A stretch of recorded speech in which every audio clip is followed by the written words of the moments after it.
Tulong mo. Kanina pa sa ospital. Ikaw dapat magsabi sa akin kung meron ako dapat ikagalit.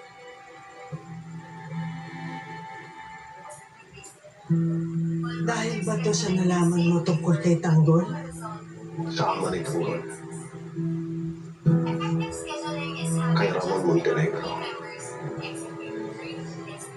Ang muro di di ba? Ano naman ang kinalaman mo? Pinatay ang lalaki, kaya nagkasawa man diyan, hindi ba Kanina marumay? sa ospital, parang nakita ko yung demonyo Nasa niya. liya, inulog kita ko. At hinabol ko. Pero ang alam ko, pinatay ko na yung animal na yun. Oh.